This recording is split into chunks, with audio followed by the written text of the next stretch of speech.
Uncle Dan. Hello. There are certain characters in our culture, our global culture, that are more laudable than others. Like Super Del Shanzi. Like Super Del Shanzi. Or and less me. laudable. More or less. And they have a distinction that sets them apart. And it's imposed by a guy in a funny hat on a little gold chair. That's right. It is Right? Santa. Uncle Mark, I believe you have one of these Yeah, so important characters. I had a real bummer of a story last week, so You did. I sure did. And so this week I resolved to do something a little light on the sadness and institutionalized torture and focused on a silly, fun little story about an almost comically weird murder. Oh, hooray. Yeah, a guy got killed, but we're going to have some fun with it anyway. So, did you guys see the article from the Jerusalem Post where the former head of the Israeli Space Agency, quick note, Israel has a space agency. That's new information. Excited to see their first manned launch wander for 40 years on its way to the moon. Anyway, he claimed that we, or anyway, they, the Israelis, have been contacted by emissaries from the Galactic Federation. Yes. But we're told to keep mum about it, and because humanity isn't ready to know that. So naturally, the Israelis told it to that famously incorruptible steel trap of secret keeping, Donald Trump. Right. So incidentally, that article is on the front page of the Jerusalem Post, next to an article assuring people that the Utah monolith is not, in fact, the work of aliens. Oh my God! What's funny about that is that it's a story about aliens and sort of galactic nonsense, and the least believable thing about it is that Trump kept a secret. Oh my God! He would have told it as he was walking out of the room. So 2020, you're really letting it all hang out, babe. But so that's pretty nuts and amazing if true. But because my brain is nothing if not an amusing mess, I naturally wondered what those alien allianceers have been observing about us to make their determinations. And as an art school dropout, I thought, obviously, what if the only fruits by which they have come to know us was Catholic hagiographic art, the art of the saints and their martyrdom? You follow? So years ago, or maybe just last February, which is kind of the same thing, I found myself standing in the long gallery of the Italian Renaissance in the Louvre in Paris. When Americans could leave their homes and go that far. And while I was being buffeted and body checked, this is true, by busloads of elderly tourists racing past the stunning masterworks of one of the greatest periods of European art so they could take a photo of a far less remarkable small brownish portrait of a lady, right? My gaze was focused on a beautiful, almost life-size painting of a pale woman of some nobility kneeling in what looks like a beautiful Italian villa opening to a pleasant landscape, and standing next to her is an even more pale, nay, I would say ghastly gray man, a monk in fact, with a sizable machete deeply embedded in his skull.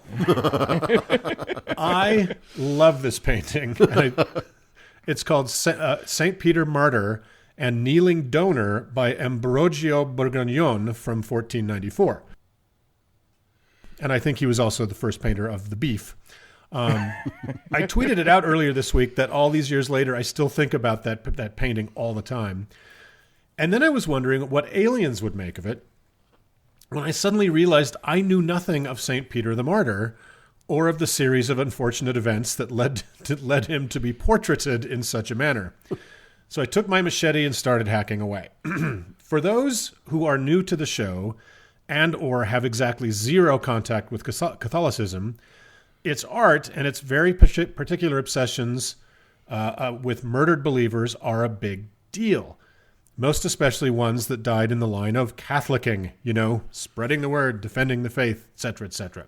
Right. When a person dies in such a manner, there's kind of a silly but also a real process by which that person may be declared a saint by whatever pope is sitting on the throne of Peter at that given moment.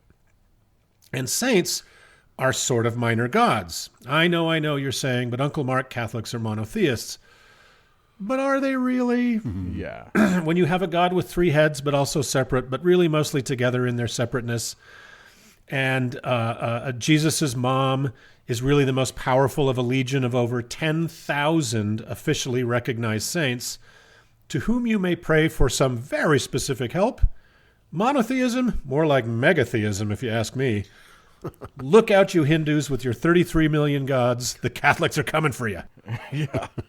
And also because of the Catholic belief in things like blood magic, transubstantiation, the resurrection of Jesus, and the kind of weird one of Lazarus, etc., there is an obsession with death and flesh and blood that your standard American Protestant looks at as deeply weird, as does your friendly neighborhood atheist.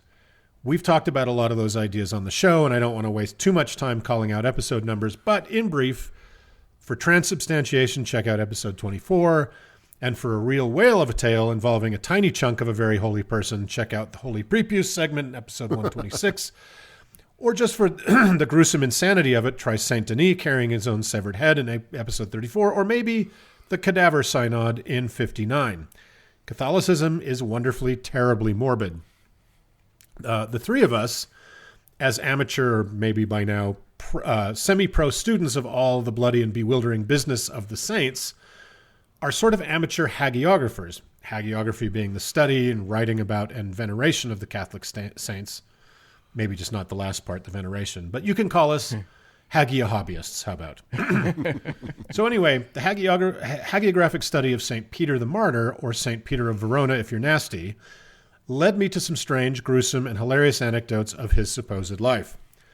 Born sometime in 1206, this gentleman of Verona showed two desirable talents: a deep love of Jesus, preaching his word, and an almost fanatical devotion to the Pope. Oh, wait, shit, that's three.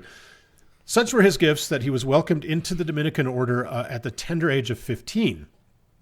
His main obsession after the Jesus was something very close to our hearts here on the show: heresy. And what was the particular flavor of heresy haunting the lovely hills of Tuscany and Lombardy at the time? Why, that of the Cathars, of course. Villains. Oh, yes. Boo, the Cathars. So, in short, the Cathars were a weird and super interesting form of neo-Manichaeans. Doug told us about the Manichaeans in episode 137. The Cathars were an evolution of that Eastern-infused Manichaean idea of dualism, where everything is either sacred or evil. To the Cathars, the material world and everything in it was evil, and man, sort of an alien being passing through, was essentially sacred. They also believed that the Jesus was not really the son of the Almighty God, but an angel that pulled a Chris Angel mind freak. Hey, Chris, AMF, thanks for your continued support. Chris Angel level magic trick with his crucifixion and didn't really suffer and die at all. Pretty weird stuff. Definitely not beloved of the Vatican at the time, Right. Who was at that moment leaning pretty heavily on the levers of various inquisitions. So it was against these kind of medieval New Agers the not yet St. Peter set his sights. But not before a little time out. It seems he was accused by some busybodies lost to history of letting persons, including women persons, Ruh-roh. unaccompanied into his chambers after Dominican business hours. What? Uh-huh. And for this great shame, he was banished to some crummy outpost in the hills, where despite his humiliation, one story says it did please him because he felt his punishment brought him closer to the suffering of the Jesus. Oh, lovely. Cool beans. Somehow, he was totally exonerated a short time later from his alleged nocturnal indiscretions and was welcomed back to Verona by his fellow friars. I'm just impressed that you found a non-gay priest. Well, it said some of them were women. Oh, okay. There you go. I think he was very. Fixes it. I think he was a non-binary saint, which is that's something new. There you go. So anyway, a recharged Peter was the toast of Tuscany. His sensational sermonizing and anti-heretical harangues made crowds react like teenage girls when the Beatles turned left at Greenland and found America. It was pandemonium. Stories of Peter have him being nearly crushed by onrushing anti-heresy groupies, and at times having to be borne up above the maddening crowd on a litter by several strong men's. So impressed was Pope Gregory, ninth of his name, that he made Peter the head of the local Inquisition, so he could bring some real-world applications to his anti-Cathar mouth-frothing. A good time was not had by all.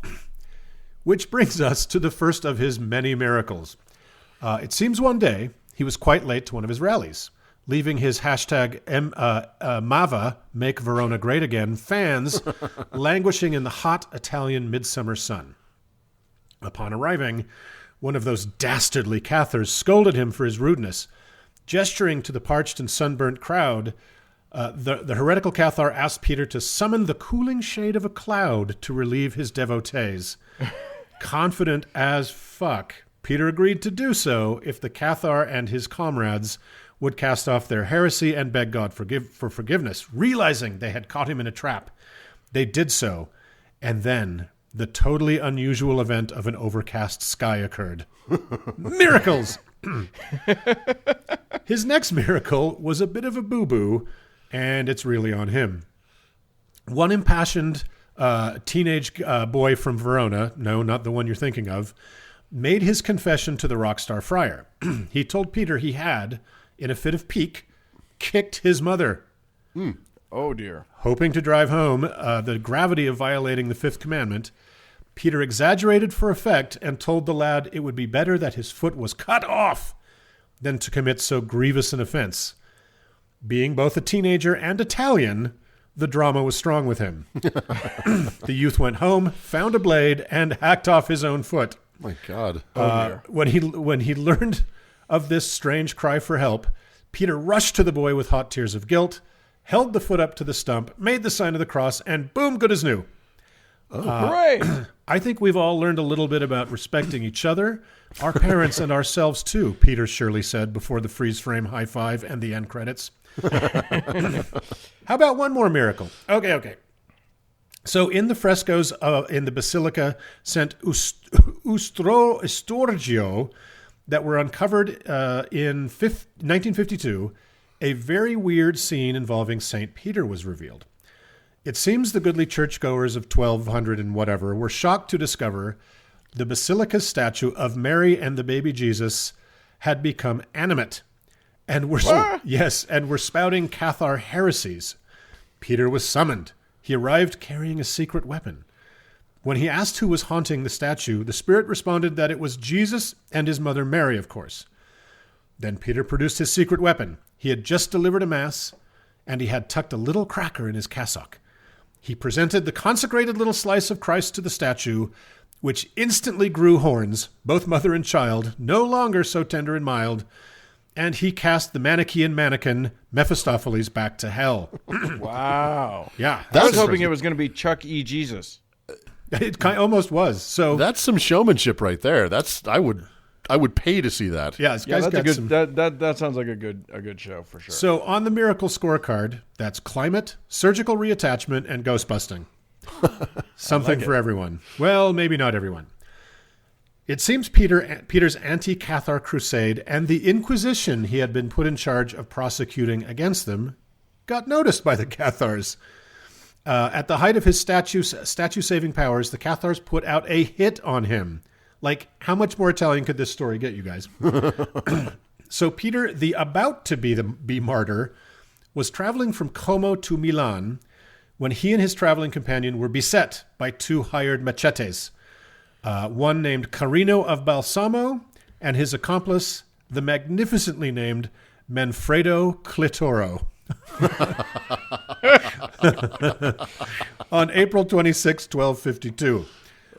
Carino leapt from the shrubbery and struck the mid-martyred Peter on the head with his machete, or what the Italians called a flacione, which I prefer. Subdividing the top third in an instant, Peter fell to his knees and, using his open cranium as an inkwell, wrote the first words of the Apostles' Creed, Credo and Diem, in the dirt in his own blood, translated as I believe in God. He dipped his pen in his head? His finger. Oh, my God. I don't know if it dipped. I think it was bleeding pretty profusely. I think there was plenty of ink on the ground. Seeing he had not finished the job, Carino stabbed him in the chest before fleeing, leaving Peter unable to finish his gruesome writing assignment.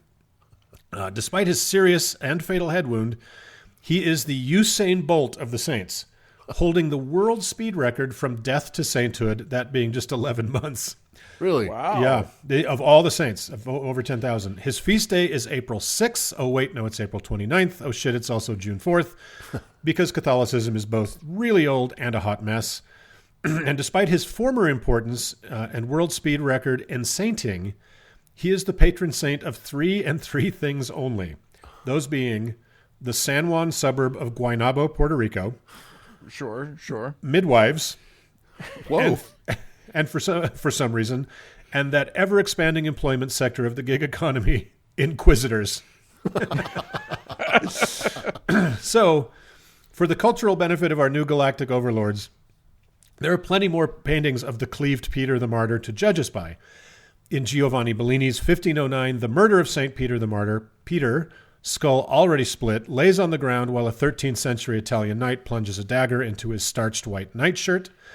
In Pedro Berruguete's version, the saint stands alone in a modest hallway, a tasteful small flacione in his brain, holding a book and a thrice-crowned palm frond very calmly.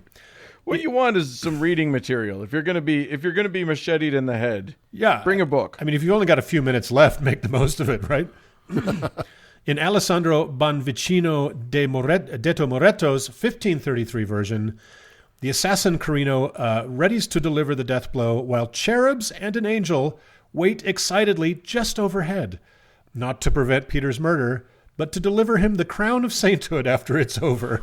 Oh, And they look quite pleased. How are they going to put the crown on his head with that? I think you just hang it on like a coat hook. You take the flap that's been opened up and you just push it back on. The crown holds everything in place. It's Yeah, actually you good. just snap the crown in half and stick it on each side of the machete. And in my favorite, Fra Angelico's ghastly slasher film version from his St. Peter Martyr altarpiece, a Turkish-looking fellow in red is reenacting the shower scene from Psycho in the top of Peter's head with a carving knife as blood gushes out everywhere. It is my working hunch, based solely on my supposition, that the emissaries of the Galactic Federation, observing only the Catholic hagiographic martyrdom art of the Italian Renaissance, contacted one of the 3 members of the Italian Space Agency, I mean, the other 2 are just part-time, and said, nah, you guys aren't ready for this next level shit. Here's a monolith to hold you over for a bit. Let us know when you're done with magic weathermen with machetes in their heads. Bye.